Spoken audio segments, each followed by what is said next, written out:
Back on TYT Sports with some of the more controversial headlines from Super Bowl 50 between the Broncos and the Panthers. Again, the Broncos won. Oh, spoiler alert. Sorry if you had it in your DVRs. But at this point, if you have a way to escape all the updates and the social media. Please teach us how you did that. You're living on Mars. How could you shelter yourself from that? I need to know because every time I watch The Walking Dead, try to shelter myself from it. I need these tips. Because all 220 million people around the world tune into The Walking Dead on every Monday. It was only good season one. Glenn died. No. So, we get to two important aspects of this game. One, Cam Newton, take a look at this video, walks out of his press conference after, now we picked this video up with about 30 seconds, where fairness is due. There's about 3 minutes before the video where he is answering questions regardless. He walked out of his press conference early. Have a look at that now. Lost. Cam, on that fumble, was there, when you were looking at the ball, was there a thought that you were trying to just pick it up and extend the play, or is that why you didn't hit it that hard? It all changes defensively to take away running plays. No. I know you're disappointed, not just for yourself, but your teammates, because you guys talked about how you are a band of brothers coming in. I mean, it's got to be real tough that for was the whole anybody game on plan. lots Load the box, force y'all to throw the ball. So you throw the football. That was the game plan. Load the box, one-on-one man outside. They got a couple big plays. So Cam Newton is a sore loser. Cam Newton doesn't want to win. He's a crybaby. He didn't dive after that fumble. The whole reason they lost is because Cam Newton was being a giant baby. I can't stand. I cannot stand the bottom feeders that will sit there and do that and then praise Peyton Manning, give him equal publicity about how he goes and kisses Papa John, right? And he says, I'm going to have myself some Budweisers after the game. But Budweiser didn't sponsor that, obviously. But Peyton doesn't care. But he might hold, I think he's got a stake in a couple of breweries. That's right. He's got a stake in some of the breweries, right? It is beyond pathetic that they will do anything to get those clicks. So here's the thing. Peyton Manning in the Super Bowl against the Colts and the Saints, they lost 31-17. Immediately after the game, Peyton Manning did not go up to Drew Brees, didn't go up to any of the Saints players to just shake their hand. The most common courtesy when it comes to any kind of sporting event. Doesn't matter how you win or how you lose. You go up and you shake the other man's hand and you shake the other coach's hands. Doesn't matter. Doesn't matter. Mm-hmm. You do it. Cam Newton went right up to Peyton Manning. Oh, but he didn't take his helmet off. Congratulated him. Whatever the words were, it might have been quick. And then you want to rip him apart for leaving his press conference. You know what? Here's where I give Cam Newton credit. He just did what everybody's always wanted to do during a press conference after a brutal loss in a game where you couldn't get anything going because of a terrifying front seven on Denver's defense. Yes. Did it look like Cam didn't jump for the fumble? Yeah, it really did. Do we have any idea what was going through Cam's head? No. And we're not going to pretend like we do. So Cam, again, looks like he throws an arm out and then says, no, I don't want to dive on it. The Super Bowl's on the line. It would be so easy to call him a giant pussy. But I'm not, because, again, everyone wants to rip Peyton Manning. Oh, he doesn't deserve that Super Bowl. Anybody could have quarterbacked that team. Anybody could have done that. My God, the hypocrisy that goes on between the blogs and the media, between all these, it drives me off the fucking rocker. The thing is about Cam Newton, right, is that when you play the way he does, he leaves himself susceptible to criticism about his performance and about how much he's given to that team, right? He's the reason why they are in that place in the first example, right? But that doesn't mean anything. When you play football and you play to this level, people forget about that past. They forget about the regular season. They forget about how many games he won single-handedly through his performance. I agree with that, yeah. And that's just the way football is. That's the way any sport is.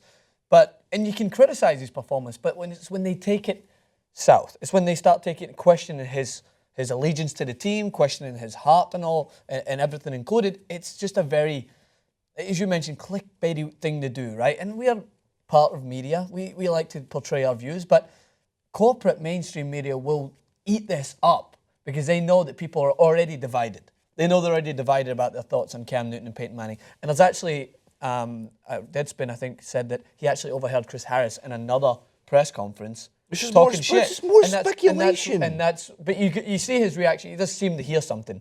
And that's when he seems to go, like, kind of kind of acknowledge it and then leave. But nonetheless, you're absolutely right. You just lost the Super Bowl. He just lost the Super Bowl. And one of the questions that you could see really hit home is one of the journalists asks, you bind together because you're a band of brothers. Of course he's hurt because he's given everything to that team. They've given everything for that game. You see Josh Norman breaking his heart crying.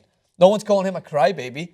You know what I mean? He's showing emotion there. He's upset. They just lost the Super Bowl. People in the media just need to take a breath, relax. Peyton Manning literally kissed corporate America's ass on TV. Twice. The only other thing that he could have done to make it even more embarrassing is sang the Budweiser shout out, and he's nationwide. I'm gonna have me a Budweiser. That's the only way he could have just got even worse in that thing. I'm not giving you the time of day for that because you tried it earlier in the morning and no one laughed at it then. No, wait. I heard someone laugh in the background. Who? Tumbleweed. Oh, tumbleweed. I get it. No, and again, that's to me the most frustrating part of this whole thing is, well, Cam's a giant crybaby. No, Cam doesn't have any heart. No, Cam let the team down. You know what? Get your head out of corporate America's asshole. Because what drives me crazy is the entire hypocrisy that goes on between the same blogs, the same media networks who will praise and put that one player on a pedestal are the first to shoot him and stab him right in the back once they get the opportunity to. So yeah, we get it. Cam Newton is very, where's the word here, Francis?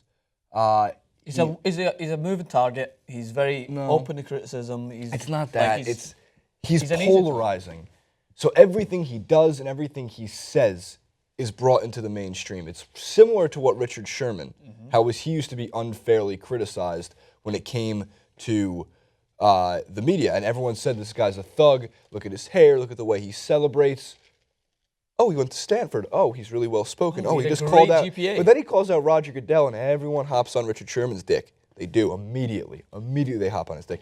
And he does the same thing. Cam and Richard Sherman are not that different.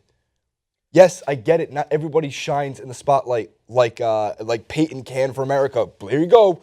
Bulky, white quarterback. This is exactly what the NFL wants as their goddamn image. It makes me insane. He quite literally beats to the drum of corporate America. That's what Peyton Manning does. He literally was beaten to that drum. Cam Newton doesn't play to that tune. He does his own game. That's what I talked about in the first clip. And that's fine. That There's is nothing wrong with fine. it. That's a great message to portray.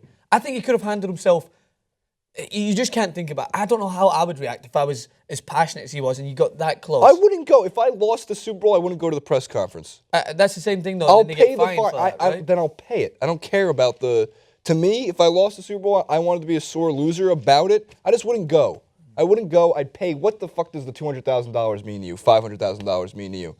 The headlines are going to be, at that point... Not for me. At that point, if you're Cam Newton, you have the money to do it. You have enough sponsorships coming your way.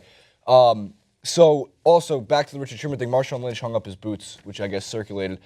You want to talk about a little bit selfish, in terms of my opinion?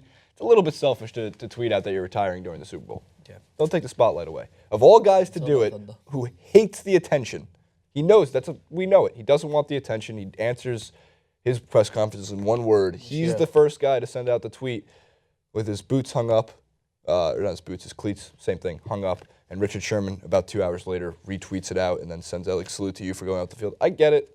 Marshawn, you're a big deal. You know, you had a great career. We loved your antics. Your antics did great for us on TYT Sports. I love Marshawn. But you want to talk about selfish. Don't talk about Cam. Don't talk about Peyton. Talk about Marshawn Lynch doing it during the Super Bowl. You know what's strange on me? Like, it's not your Super Bowl, man. Why did they hang up the boots? Why not hang up the helmet? Like, because you don't really use your boots. Because they have to keep it on for the rest of eternity because of their major CTE problems that are coming their way. If you fall out of bed, you're gonna get concussed. You know that joke wasn't planned, but it was probably Jason's best joke. It was decent. It wasn't as good as the.